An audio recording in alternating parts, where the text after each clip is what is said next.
And I didn't steal it. I paid real money for it. Yeah, with that $10,000 price tag on there, yeah. Yeah, there's no way that card can be a 10.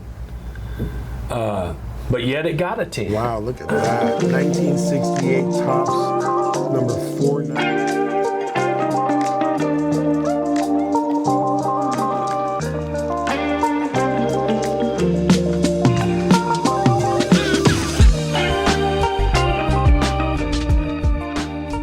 Guys, thank you for showing up to the YouTube channel. BCS here, the Big Card Show with a legend in the hobby. We got Buzz Johnson, no relation to the astronaut, here at Brothers Sports Cards and Collectibles in Midland, Texas. If you're ever in the area, stop by. He's a great guy. He's been in the business for over 50 years. And if you're ever looking to buy, sell, or trade any kind of sports card, TCG, or anything of that, this is your guy right here. Buzz, thank you for taking the opportunity to go ahead and do this interview, my man. So tell me, give me a little bit of background about yourself, Buzz. My brother and I have collected for more than 50 years, had a great time doing it, but we got an appointment, and we're getting older, and we decided that we need to open a shop and sell cards and have a good time, and that's exactly what we've done. Nice, that's good. How did you first get into the hobby of collecting collectible sports cards, memorabilia, and all this other stuff? Well, it's really a weird story. My mother always, at Easter time, would always get us two boys. Now, I'm 5 years older than my brother, and would always get us something nice for Easter. So one year, we always had these big, intricate Easter baskets. And this particular year, I think it was in the late 60s, I believe, got us our Easter baskets, and they were full of baseball cards, full of Topps packs. Nice. To open. Sure you were really excited about that. Oh, yeah, yeah. So, of course, we immediately opened all of them, and that's all it took. We were hooked after that. Every spare penny we had, we went and bought cards. And we were weird kids, to be honest. we would open them, we'd look at them, we'd put them up. Then we'd save our money and go buy more. And then back then, the deal was to put sets together. Yeah. Which today is pretty much dead. Yeah. In the sports cards, some of the Pokemon people still put sets together, but sports cards, very few people, unless it's an older person putting together older sets. Yeah. And you know, we get some of that. People looking for cards they need to complete a 66 set or a 67 set. Yeah. But the new stuff, the newer stuff, no. Yeah, and back in the day, the sets were much larger in combined too. Well, I mean, the early 50 stuff was very limited to like what, 70, 80 cards a set, or? No, the small set would be 55. They didn't have many cards in that set, but as time went on, the sets got bigger. 61 set had 587 in it. Okay. Some of the 70 sets had 700 and something in it. Wow, that's a lot. That's of cards. baseball. Yeah, baseball. Baseball was typically the largest set. Basketball, it was smaller, and football was pretty large. Not quite as large as baseball, but for some reason, I don't really know why. But the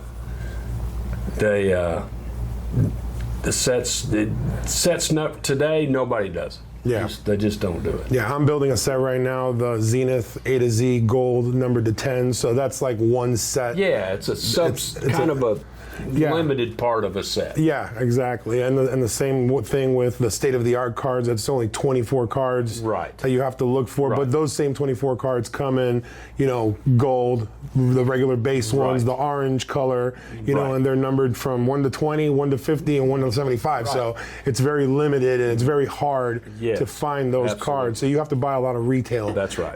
So that's good. That's good information. Here's one that you probably won't remember. Do you remember the first card that you ever collected, or the first set that you ever collected? I do not. You do not? It all started that Easter Sunday morning when we opened up all them cards. And that was it. You know, that's when the collecting started. It just kind of overlapped over itself. So as the time went on, you're like, oh, now I like this one. Now I like this one. My brother and I both were Cardinal fans. So, because I grew up in Peoria, Illinois, and I got to Texas as quick as I could. I got here in 1980, but yeah, I can't remember the first card. Can't remember the first set was probably full set that I got was probably in the 70s. Okay, so 70s. That's a good year to collect. Yeah, right now. yeah. So that's always a good year. What is your current favorite card in your collection, and why? I put together a birth year set, 1961, and the mantle. There's 4 or 5 mantles in the 61 set, and the 61 mantle All-Star card was one of my favorites. So when I got that card, I thought I'd reached, you hit the jackpot, yeah. Right, you hit the pinnacle of hobby collector. Yeah. Well, that's good. Mantle's been popular forever and still popular today. And still popular today, yeah. He's, what is it, PSA 10? There's only, like three of them in the world? Or something, 3 and or 4. The owner of the Diamondbacks owns one. Mm-hmm. Another hobbyist that's in the business owns another one. And then you have that older gentleman that bought that one back in 2012 for like $130,000 or something like that. And now it's worth millions of dollars. Yeah. Which is absolutely ridiculous. It's probably worth more than the Honus Wagner T206, right? You would say? Right. Yeah. And I'm not sure I understand all that, but it's popularity. It's a popularity contest. Mantle's always been popular and continue to be popular. Yeah. And for a very long time, I feel there's certain people in the hobby: Jordan, Mantle, Aaron, Mays. All your ones that even kids today weren't even close to seeing them play. They still know who they are. Yeah. Because their parents and grandparents talked about them. Yeah, that's true. What trends do you see shaping the hobby in the next year? Well, we went through a junk wax era back in the 80s. Early 80s, yes. Well, or the duration of the 10-year period of the 80s. Started about 86 and went to about 96, 7, somewhere in there. Okay. That was when it was really popular, right? Well, they overproduced. overprinted them. They overprinted them, yeah. And it worries me that we're not doing that again. Do you think that we might be going through right now in the hobby? Do you think that we're going through a somewhat of a modern junk wax era with so many cards that are being printed and produced? It scares me that we're not headed that direction. I mean, if you think about it, they have numbered cards and a pink numbered and a blue numbered and a green numbered and the full rainbow. It's just I had a customer come in a month or so ago. He bought 400 top loaders, and I'm nosy. So I said, "What are you putting in these top loaders?" He said, "I'm putting together a 2021 Hoops basketball set. All of them. Wow. All the numbered, the autograph, all of them." Wow. He must have ripped a lot of retail. Well, he's still trying to put it together. I mean, he's way short of it, but he's still trying to put it together. Yeah. And he asked me, he said, "Do you have any idea how many cards that would be?" And I said, "It has to be a lot." Yeah.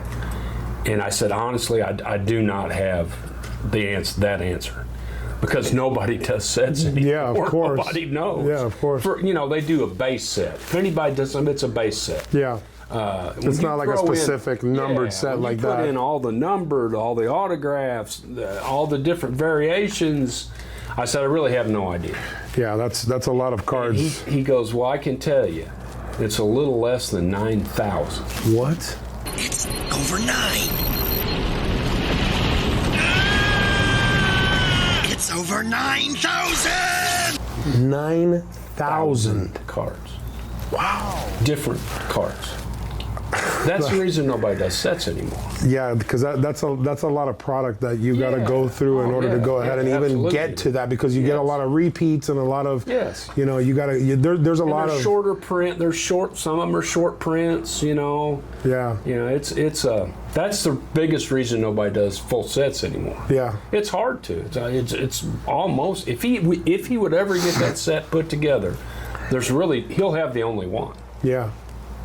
I mean, he could charge a premium for that. Oh, yeah, absolutely. At the end of it all, but he's not going to have me. Yeah, there's not going to be a lot of people with the full set. No. Yeah, exactly. No, so that's where it leads me to my next question.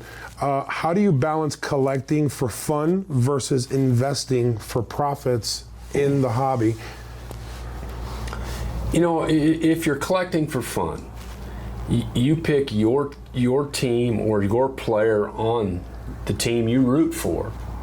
And my suggestion is to young people that comes in, you know, this new stuff's expensive. Yeah. It's priced kids out of the market. They can't come in here and buy packs of this new product. It's too expensive. I mean, $100 for a hobby box that brings, what, 20-something cards or 30-something cards for select football or Donruss or whatever. Yeah, it's costly. Kids, you know, they have to come in with their parents, and their parents buy them for them. But I said, pick a player. Pick your favorite player and buy every card you can find of him, whether it's $1 or whatever you can afford. $5 or whatever it is. Yeah. And get them all. Yeah. Every different one you can find, get that card.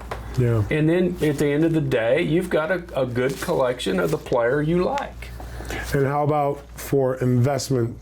Like, what would you say as far as investment? Because I see a lot of online, you see a lot of like the kabooms, the downtowns, the uptowns, the one of ones, the black finites, the gold vinyls, you know, all that stuff. So it's like, how do you even get into that market of those high-end cards? Because like you said, these kids, they can't do that. You know, No, even adults like me, I can't do that. You know, it's like well, there's very few people that can. Yeah.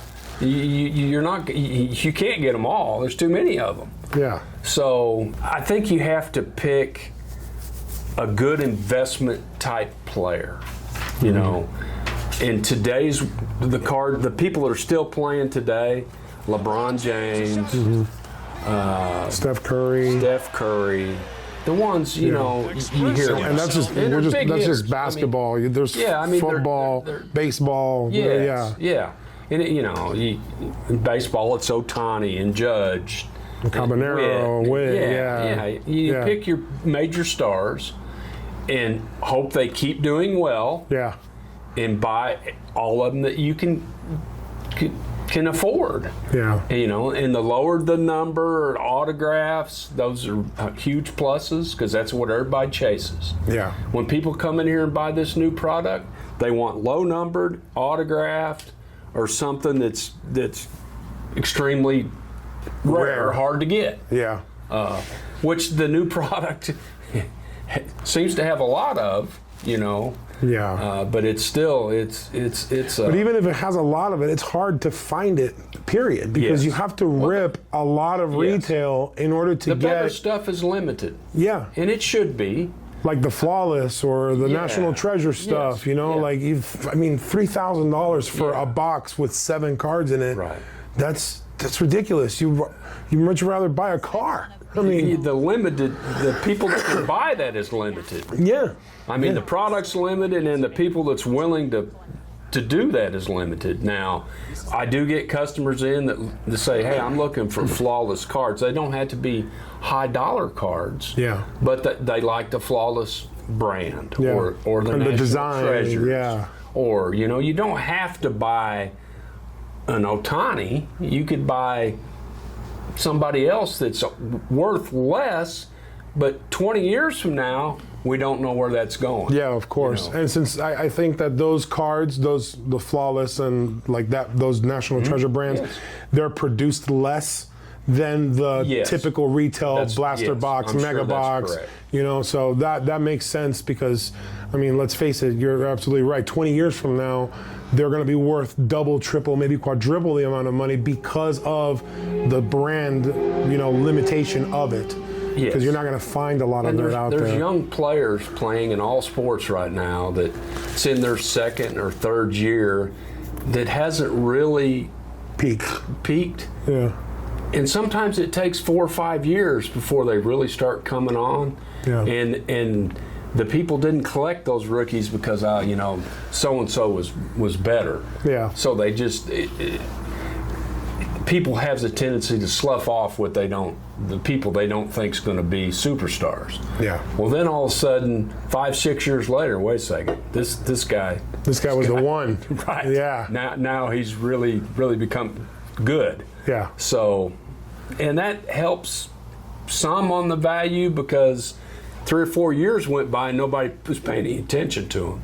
Yeah. So now all of a sudden they're coming into their own. Now everybody's chasing them. Yeah. And it's harder to go back 4 years in today's world because I've had customers in here, they'll come in here and buy a $600 box, sit at the counter and open them, take the ones they want, and tell me to give the rest to the kids.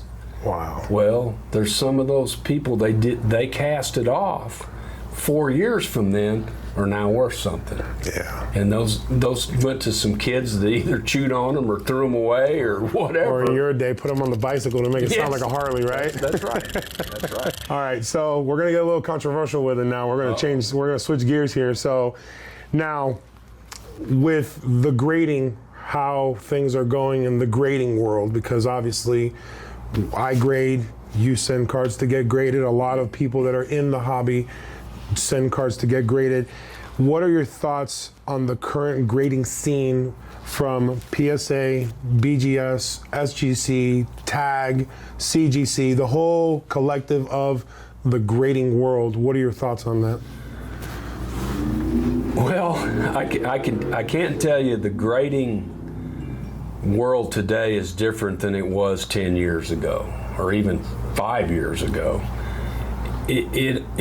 It's become more of a crapshoot than it ever has. Mm-hmm. It seems to me, and this is my personal opinion, that the big boys, in my opinion, the two biggest are PSA and SGC, which are owned by the same mother company. It seems like they're controlling population.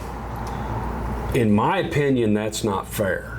It's not fair to a 10-year-old kid that's grading his first big card that he ever pulled.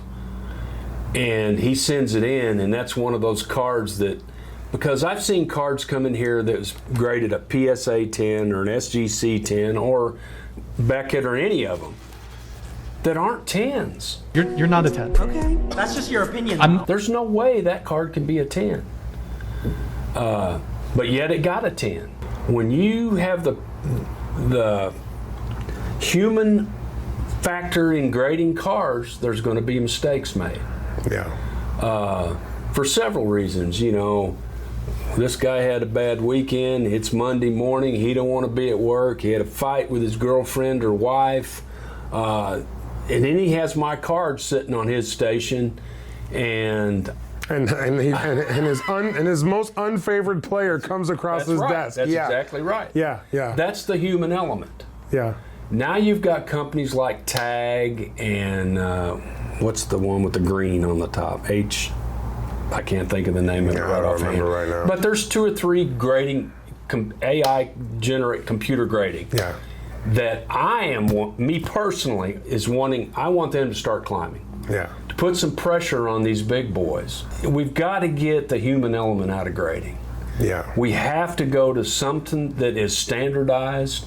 If I cut a computer graded card out, I could send it in 10 times and get the same grade. Mm-hmm. I could take a PSA, cut it out 10 times, and probably get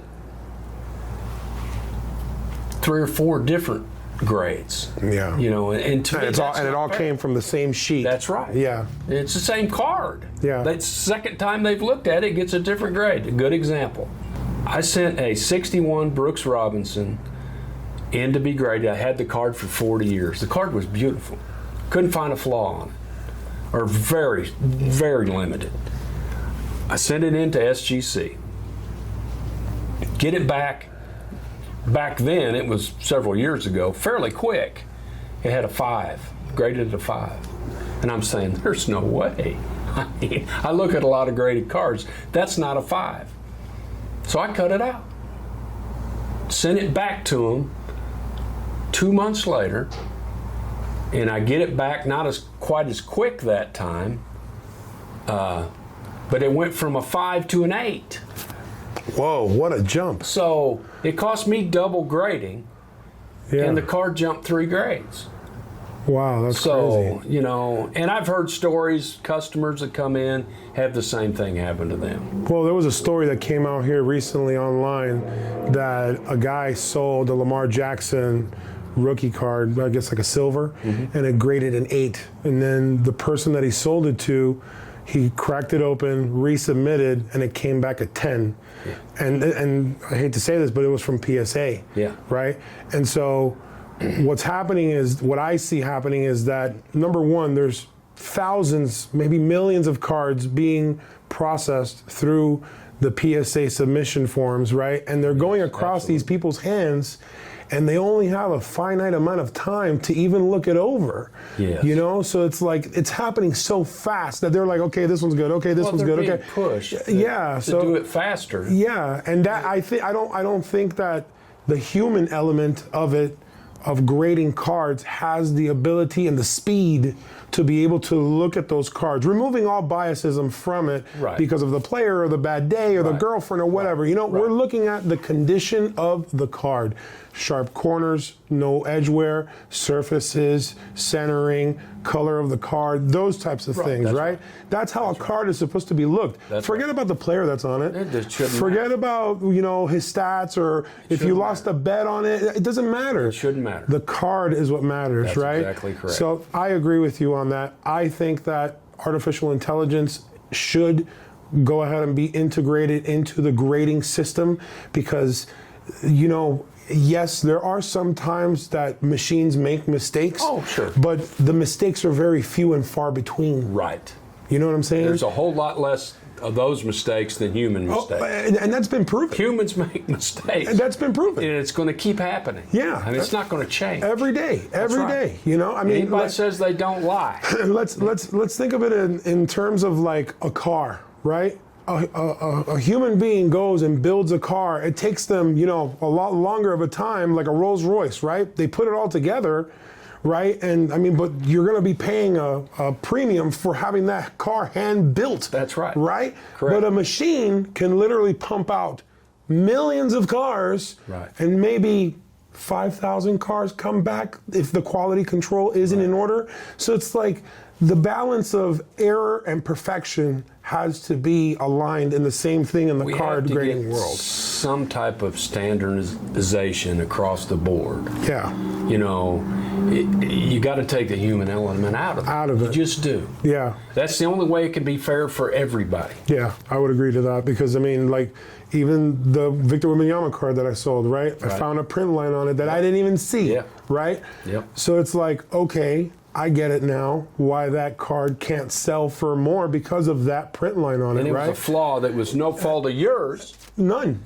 None whatsoever, because as soon as I took It's it a out, it went product into a error. one-touch. It's a product problem. Yeah. And you get penalized for it. Exactly. So, but that's great information. So, all right. So, moving on. Any advice for the new hobbyists in the market right now trying to grow their, not only their personal collection or their business, whether that's in a brick and mortar company or online space? Any advice for the new hobbyists in the market right now trying to grow their, not only their personal collection or their business, whether that's in a brick and mortar company or online space? I think you got to have some of all of it. Vintage stuff is near and dear to my heart. I'm older. The vintage stuff, I think, gets pushed away by some of the younger people because they just they don't know anything about it. It's old piece of cardboard to them. But they need to stop and realize that there was a whole lot less printed back in the 50s, 60s, and 70s and 40s, far back as you want to go, than there is today. Yeah, because before you could get, what, like 8 cards or 9 cards in a pack or something like that? And then, or maybe even that more? Varied. Yeah, Some of the early ones only had 5. And then as the time went on, it went up all the way to 15. So it depends on what year card. But I think you need to have some of everything. Okay. And good quality vintage stuff. You know, if it's basketball, it's Jordan, Kobe, and Mantle. Julius Irving, John Magic Pick, Johnson, Larry Bird, that kind of stuff. Pick the ones that you hear about. Yeah. You know. The names. Yes. Yeah. And then hang on to them for another 30 years. And what about the online space? Where do you think that there should be, because I mean, the world really is living online. Like, let's face it. Yeah, and it's going to keep getting worse. And it's going to keep getting worse. It's going to keep growing, right? Yeah, it's not going to get any, it's going to keep moving that direction. I think that the online space, in my opinion, the online space is a very difficult place to navigate, because not only are you dealing with, like, I'm just going to use eBay as an example, right? You price a card out for X amount of dollars, and someone buys it from you, correct. but then here comes eBay as the middleman and charges you a fee for just even having it on the platform. So it's like, where are your profits going?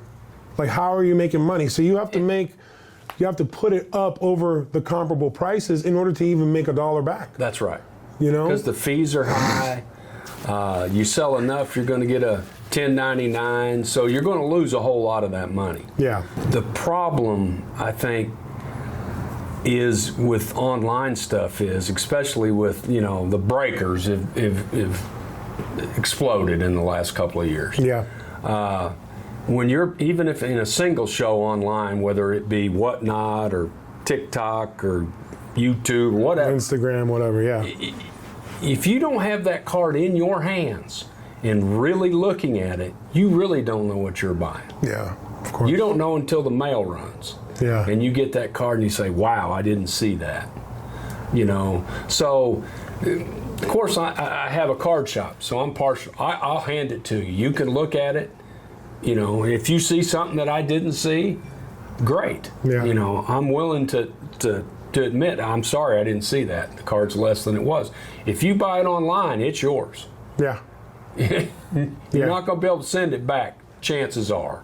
There might be a few times there is something that if it was totally misrepresented, you might have a chance to send it back and get your money back, or a different something. Yeah. But I'm partial to shops because I have one. Yeah, because you have one. Now, do I buy online? Yes, and have for years. Yeah. And have I got burned sometimes? Absolutely. Absolutely. Yeah. You're just going to. Yeah. You just hope that you get enough good ones to offset the bad ones, and you're still winning. Yeah. I mean, that's the name of this game. That's right. You know, because I mean, it really is a gamble. Yes. Because I mean, even your NBA box back there from That's right. 1980, you could it's expensive. It's $16,000. But you don't know if you're going to get That's right. the card of the century that's in there that everybody is looking for, and you don't know. No. And maybe it is in there, but it might be, and it might not be. It might not be. And let's say it is. It's not going to be in perfect condition. It might be off-centered. It might be off-cut. The printing image might be great in the front, but off in the back. There's so many variables that go along with that. That's so. Right. It's a gamble all in all. When people come to the shop here and they're looking at all the new product, I out and out tell them, and I think it's more true in the newer stuff than the vintage stuff, is that you're buying a lottery ticket. Yeah. You might do really good, and you may not. Yeah. You may not get half the money you just spent on that. You might get smoked on it. That's right. Of course. It can happen. And most of the people that buy a lot, they understand that. Yeah.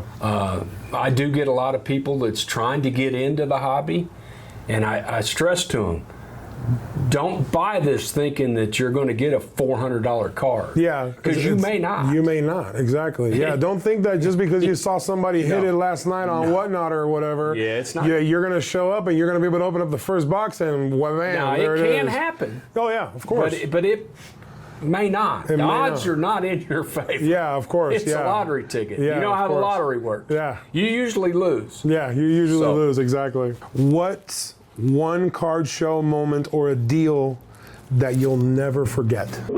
What's up, hobby fam? The Big Card Show here with some big news. It's official. I am now partnered up with Sports Card Investor and Fanatics. Let's go. If you're serious about card investment, Market Movers by Sports Card Investor is a game changer. It helps you keep track of prices, comps, and trends all in real time from the palm of your hand. Use my code down below, Big Card Show, to get a 14-day free trial and a 20% off for life. But you gotta sign up through the website, because if not, it won't work. Next up, if you're looking for anything sports related for your favorite teams, I mean jerseys, collectibles, memorabilia, any of those things, Fanatics websites has it. Use my link down below. It helps me support my channel and it goes ahead and helps me grow, and we're gonna do this together. Guys, thank you for the love. Thank you for the support. And this is just the beginning, y'all. See you on the next one. Let's go! Wow, look at that. 1968 Topps, number 490.